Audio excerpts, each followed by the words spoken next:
Assalamualaikum warahmatullahi wabarakatuh. Perkenalkan, kami dari kelompok 6. Di sini kami akan menyampaikan hasil dari diskusi kami. Materi yang pertama, ruang lingkup muamalah, yang akan disampaikan oleh saya sendiri, Yuditya Kusumendinggraton, NIM 86, dengan teman saya, Dewi Hoiriah, NIM 63. Yang pertama, ruang lingkup muamalah. Muamalah adalah hubungan antara manusia, hubungan sosial, atau hablum minanas. Dalam syariat Islam, hubungan antara manusia muamalah 6 tidak dirinci jenisnya, tetapi diserahkan kepada manusia mengenai bentuknya. Islam hanya membatasi bagian-bagian yang penting dan mendasar berupa larangan Allah dalam Al-Quran atau larangan Rasulnya yang didapat dalam As-Sunnah. Dengan pertimbangan ilmu pengetahuan dan teknologi yang sedemikian maju, masalah muamalah pun dapat disesuaikan sehingga mampu mengakomodasi kemajuan tersebut. Karena sifatnya yang terbuka tersebut dalam bidang muamalah berlaku asas umum, yakni pada dasarnya semua akad dan muamalah boleh dilakukan, kecuali ada dalil yang membatalkan dan melarangnya. Dari prinsip dasar ini dapat dipahami bahwa semua perbuatan yang termasuk dalam kategori muamalah boleh saja dilakukan selama tidak ada ketentuan atau nas yang melarangnya. Oleh karena itu, kaidah-kaidah dalam bidang muamalah dapat saja berubah seiring dengan perubahan zaman, asal tidak bertentangan dengan rukun Islam. Dari segi bahasa, muamalah berasal dari kata amalah, yu'amilu, muamalat, yang berarti perlakuan atau tindakan terhadap seseorang lain, hubungan kepentingan. Sedangkan secara terminologi, muamalah berarti bagian hukum amaliyah selain ibadah yang mengatur hubungan orang-orang mukallaf antara yang satu dengan yang lainnya, baik secara individu, dalam keluarga maupun bermasyarakat. Halaf 1978.232. Berbeda dengan masalah ibadah, ketetapan-ketetapan Allah dalam masalah muamalah terbatas pada yang pokok-pokok saja. Penjelasan Nabi, kalaupun ada tindakan terperinci seperti halnya dalam masalah ibadah. Oleh karena itu, bidang muamalah terbuka sifatnya untuk dikembangkan melalui ijtihad. Kalau dalam bentuk ibadah tidak mungkin dilakukan modernisasi, maka dalam bidang muamalah sangat memungkinkan untuk dilakukan modernisasi. Dilihat dari segi bagian-bagiannya. Ruang lingkup syariah dalam bidang muamalah menurut Abdul Wahab Khalaf 1972 sampai 33 meliputi: yang pertama, ahkam al-ahwal al-syahkiyah atau hukum keluarga, yaitu hukum-hukum yang mengatur tentang hak dan kewajiban suami, istri, dan anak. Ini dimaksud untuk memelihara dan membangun keluarga sebagai unit terpencil. Assalamualaikum warahmatullahi wabarakatuh. Saya Dewi Hoiriah, NIM 1911020063, kelas 3B Keperawatan I1. Di sini saya akan menjelaskan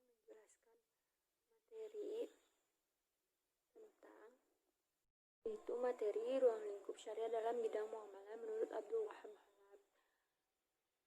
Meliputi pertama, al-hakam al-awal al-syahkiyah, hukum keluarga, itu hukum-hukum yang mengatur tentang hak dan kewajiban suami, istri, dan anak.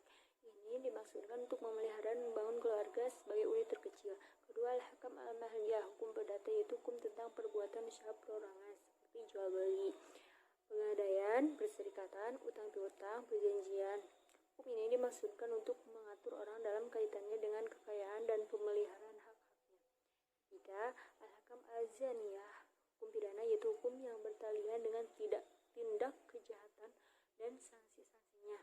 Adanya hukum ini untuk memelihara ketentraman hidup manusia dan harta kekayaannya, kehormatannya, dan hak-haknya, serta membatasi hubungan antara pelaku tindak kejahatan dengan korban dan masyarakat. Keempat, al-hakam al-murafat, hukum acara, yaitu hukum yang berhubungan dengan peradilan, al-qada, persaksian, al-syahada, dan sumpah al-yamin.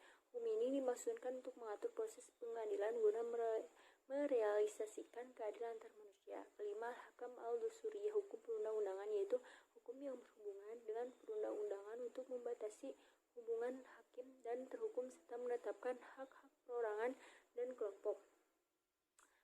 Keenam, al-hakam ad-dualiyah, hukum kenegaraan, yaitu hukum yang berkaitan dengan hubungan kelompok masyarakat di dalam negara dan antar negara. Maksud hukum ini adalah membatasi hubungan antara negara dalam masa damai dan masa perang, serta membatasi hubungan antara umat Islam dengan yang lain di dalam negara. Ketujuh, al-hakam al-ijtihadiyah wal amaliyah, hukum ekonomi dan keuangan, yaitu hukum yang berhubungan dengan hak fakir miskin dalam harta orang kaya, mengatur sumber pendapatan dan masalah pembelanjaan negara. Dimaksudkan untuk mengatur hubungan ekonomi antara orang kaya dengan orang fakir miskin dan antara hak-hak keuangan negara dengan perseorangan. Itulah pembagian hukum muamalah yang meliputi 7 bagian hukum yang objek kajiannya berbeda-beda. Pembagian seperti itu tentunya bisa saja berbeda antara ahli hukum yang satu dengan yang lainnya. Yang pasti hukum Islam tidak dapat dipisahkan secara tegas antara hukum publik dan hukum privat. Hampir semua ketentuan hukum Islam bisa terkait dengan masalah umum. Terima kasih penjelasan dari saya. Assalamualaikum warahmatullahi wabarakatuh. Yang berhubungan dengan hak fakir miskin dalam harta orang kaya, mengatur sumber pendapatan dan masalah pembelanjaan negara. Dimaksudkan untuk mengatur hubungan ekonomi antara orang kaya dengan orang fakir miskin dan antara hak-hak keuangan negara dengan perseorangan. Itulah pembagian hukum muamalah yang meliputi 7 bagian hukum yang objek kajiannya berbeda-beda. Pembagian seperti itu tentunya bisa saja berbeda antara ahli hukum yang satu dengan yang lainnya. Yang pasti hukum Islam tidak dapat dipisahkan secara tegas antara hukum publik dan hukum privat. Hampir semua ketentuan hukum Islam bisa terkait dengan masalah umum. Terima kasih penjelasan dari saya. Assalamualaikum warahmatullahi wabarakatuh. Untuk materi selanjutnya yaitu materi tentang prinsip-prinsip bermuamalah. Kata prinsip di dalam bahasa Arab adalah mabda, berasal dari kata ba'da ayabdu bad'an, artinya memulai sesuatu atau aktivitas. Kata muamalah secara lugawi adalah berasal dari kata amilah, kemudian maluyah berubah menjadi amala yu'amilu, semakna. Amalahmu dengan al-muf'alah adalah saling membantu, dan dalam bentuk jamak disebut muamalat. Muamalah dalam arti umum adalah hubungan manusia antar manusia. Prinsip-prinsip muamalah secara terminologi didefinisikan sebagai hukum-hukum yang berkaitan dengan tindakan hukum manusia dalam persoalan-persoalan keduniaan dan suatu ilmu yang mempelajari tentang asas-asas atau pokok hubungan manusia dengan manusia. Ada beberapa prinsip yang harus diperhatikan dalam bermuamalah. Misalnya saja dalam memberikan hak atau melakukan segala sesuatu hal. Dianjurkan tindakan yang dilakukan tidak boleh menimbulkan kerugian terhadap orang lain. Setiap tindakan yang dapat merugikan orang lain, sekalipun tidak disengaja, maka akan dimintai pertanggungjawaban. Prinsip-prinsip utama bermuamalah adalah terjadinya unsur saling adanya kerelaan antara kedua belah pihak. Prinsip tersebut telah dijelaskan oleh Allah di dalam Al-Qur'an, yang artinya, hai orang-orang yang beriman, janganlah kamu saling memakan harta sesamamu dengan jalan yang batil, kecuali dengan jalan peniagaan yang berlaku dengan suka sama suka di antara kamu. Prinsip-prinsip muamalah. Prinsip yang pertama yaitu bahwa harta adalah milik Allah.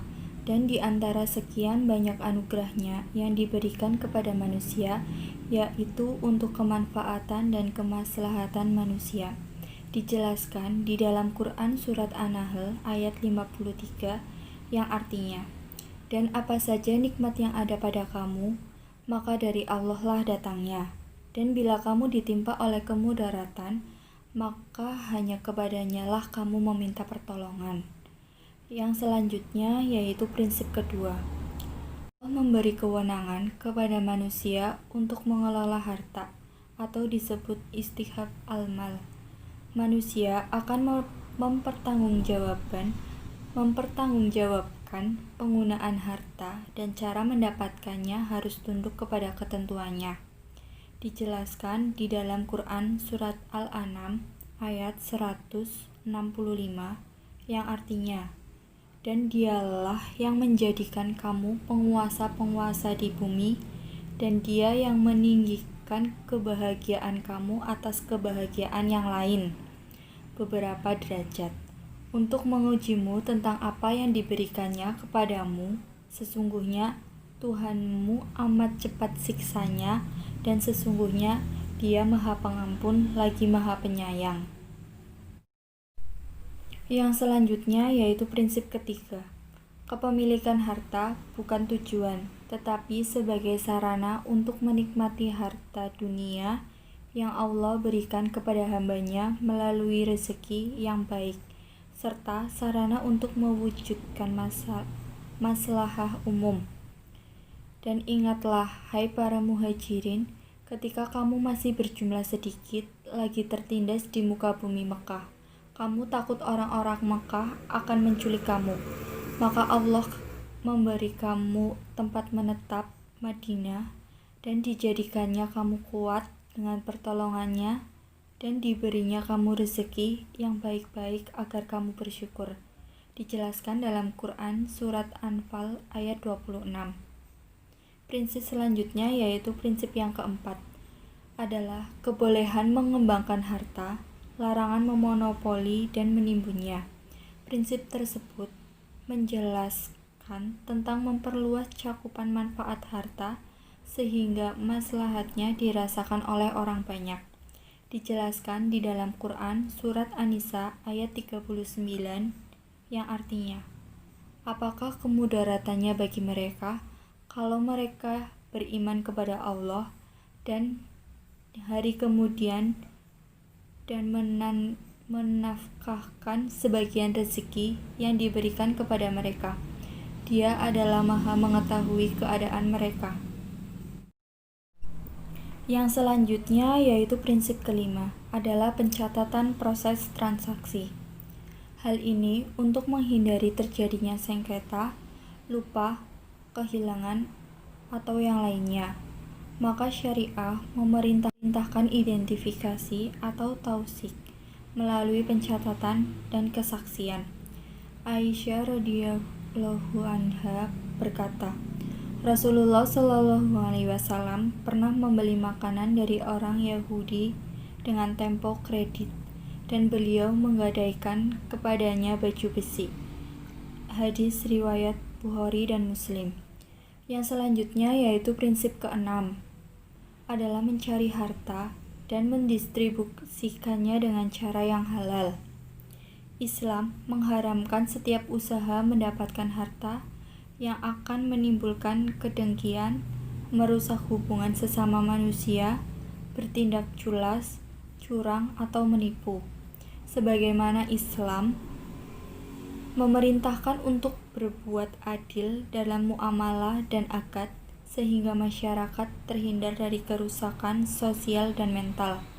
Dijelaskan di dalam Quran Surat An-Nahl ayat 90 yang artinya, sesungguhnya Allah menyuruh kamu berlaku adil dan berbuat kebajikan, memberi kepada kaum kerabat, dan Allah melarang dari perbuatan keji, kemungkaran, dan permusuhan. Dia memberi pengajaran kepadamu agar kamu dapat mengambil pelajaran. Assalamualaikum warahmatullahi wabarakatuh. Perkenalkan, nama saya Amelia Lufiana. Di sini saya akan melanjutkan menjelaskan mengenai prinsip-prinsip dalam bermuamalah. Yang selanjutnya yaitu prinsip ketujuh, yaitu mengharamkan riba dan mendapatkan harta dengan cara yang batil. Riba diharamkan karena penguasaan hak orang lain dengan cara yang tidak benar. Kemudian batil juga dilarang karena dapat menimbulkan permusuhan dan kebencian di dalam masyarakat. Hal ini dijelaskan dalam Quran Surah Ar-Rum ayat 39, yang artinya, dan sesuatu riba atau tambahan yang kamu berikan agar dia bertambah pula harta manusia, maka riba itu tidak menambah pada sisi Allah.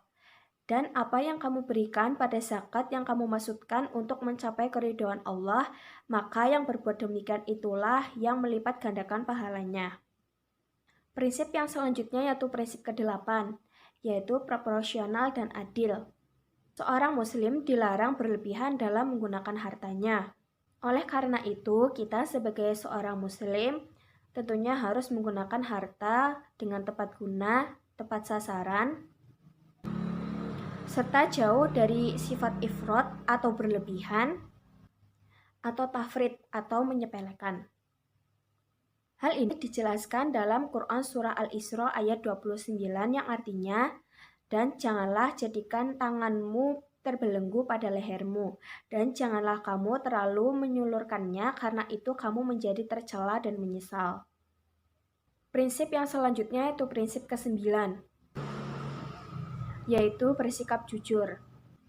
Jujur di sini dapat diartikan sebagai tidak mengambil haknya melebihi apa yang seharusnya dan tidak mengurangi hak orang lain dari porsi yang seharusnya. Hal ini dijelaskan dalam Quran Surah An-Nisa ayat 105 yang artinya, sesungguhnya kami telah menurunkan kitab kepadamu yang membawa kebenaran supaya kamu mengadili antara manusia dengan apa yang telah Allah wahyukan kepadamu. Dan janganlah kamu menjadi penentang orang yang tidak bersalah karena membela orang-orang yang khianat. Prinsip yang selanjutnya yaitu prinsip ke-10, yaitu menciptakan keseimbangan. Islam melarang terpusatnya kekayaan pada sebagian orang, sehingga masyarakat luas terhalang untuk menikmati kemanfaatannya dan kemaslahatannya. Prinsip yang selanjutnya yaitu prinsip ke-11, yaitu berta'awun atau saling tolong-menolong dengan sesama dalam bermuamalah, sehingga harta sebagai unsur kebaikan yang dirasakan oleh semua orang. Selain prinsip dalam bermuamalah, muamalah juga memiliki asas-asas dalam bermuamalah. Yang pertama adalah asas al-huriyah atau kebebasan. Kebebasan dalam kegiatan perekonomian, termasuk pengaturan dalam hukum perjanjian. Para pihak yang melakukan akad didasarkan pada kebebasan, yaitu kebebasan untuk membuat perjanjian. Yang kedua adalah asas al-musawah, yaitu asas persamaan dan kesetaraan. Asas ini memberikan landasan pada kedua belah pihak yang melakukan perjanjian memiliki kedudukan yang sama. Yang ketiga adalah asas al-adalah atau keadilan. Yang keempat adalah asas al-ridho atau kerelaan. Asas ini menyatakan bahwa segala transaksi yang dilakukan yaitu atas dasar kerelaan. Yang kelima atau yang terakhir yaitu asas as-siddiq atau kejujuran. Islam adalah nama lain dari kebenaran. Nilai kebenaran memberikan pengaruh terhadap pihak yang melakukan perjanjian. Jika terdapat kebohongan, maka proses perjanjian bisa dihentikan. Sekian presentasi dari kami, kurang lebihnya mohon maaf. Wassalamualaikum warahmatullahi wabarakatuh. Akhlak bermuamalah. Muamalah adalah sebuah hubungan manusia dalam interaksi sesuai syariat, karena manusia merupakan makhluk sosial yang tidak dapat hidup berdiri sendiri dalam hubungannya dengan manusia lainnya. Manusia dibatasi oleh syariat tersebut yang terdiri dari hak dan kewajiban. Lebih jauh lagi, interaksi antara manusia tersebut akan membutuhkan kesepakatan demi kemaslahatan bersama. Dalam arti luas, muamalah merupakan aturan Allah untuk bergaul dengan manusia lainnya dalam berinteraksi. Sedangkan dalam arti khusus, muamalah adalah aturan dari Allah dengan manusia lain dalam hal mengembangkan harta dan benda.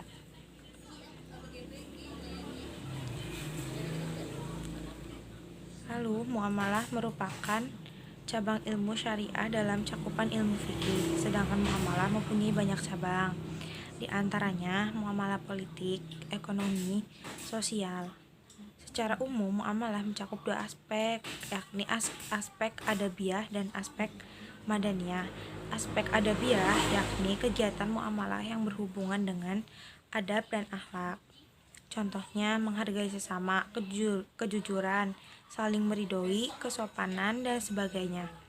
Sedangkan aspek madaniyah adalah aspek yang berhubungan dengan kebendaan seperti halal haram, syubhat, kemudaratan, dan lainnya. Adapun akhlak dalam bermuamalah itu yang pertama, menjaga kejujuran, karena kejujuran di dalam berdagang adalah memberikan keberkahan kepada penjual dan pembeli. Kejujuran adalah akhlak para nabi dan rasul. Lalu yang kedua, bersikap terbuka dan toleransi. Sikap keterbukaan dan toleransi di dalam perdagangan adalah sikap yang penuh dengan rahmat dan kasih sayang dari Allah. Semoga kita bisa memeliharanya. Semoga Allah merahmati seseorang hamba yang bersikap penuh toleransi ketika menual, membeli, dan menagih hutang. Hadis riwayat Bukhari. Yang ketiga, janganlah menipu dan bersikap curang.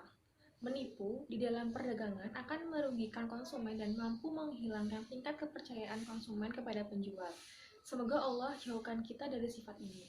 Yang keempat, seringlah memberikan saran dan informasi. Sikap terbaik bagi penjual ialah memberitahu kepada pembeli atau konsumen tentang kelebihan dan kekurangan atau cacat barang yang akan dibelinya. Berikanlah saran dan informasi kepada pembeli untuk memudahkan di dalam memilih barang yang akan dibelinya, dan janganlah pelit informasi dan menyembunyikan kecacatan barang supaya laku keras. Yang kelima, jangan mengurangi takaran. Marilah kita renungkan sejenak betapa keuntungan yang tidak seberapa dan kita berlaku curang itu tidak sebanding dengan beratnya hukuman yang kita terima di akhirat kelak. Oleh karenanya, takarlah sesuai takaran dan takarlah dengan baik serta janganlah mengurangi takaran. Yang keenam, janganlah menimbun. Rasa senang ketika menimbun barang itu laksana berdiri di atas penderitaan orang lain dan ia memanfaatkan rasa butuh orang lain atas barang tersebut, dan mereka melepas barang yang ia timbun dengan harga tinggi. Semoga Allah lindungi kita dari praktik seperti ini. Kemudian, jauhi sumpah bohong. Menebar sumpah yang sebenarnya dusta kepada pembeli untuk meyakinkan pembeli agar segera membeli adalah perbuatan yang tidak terpuji dan akan menghilangkan berkahnya di dalam berdagang. Selanjutnya adalah janganlah mendekati riba. Teriring doa, semoga keluarga kita dijauhkan oleh Allah dari riba, baik dalam praktiknya maupun debu ribanya. Riba itu dosanya lebih berat daripada 36 kali berzina dan bisa menghilangkan indahnya keberkahan. Dan yang terakhir, menjauhkan diri keluarga kita dari harta yang haram. Terima kasih. Wassalamualaikum warahmatullahi wabarakatuh.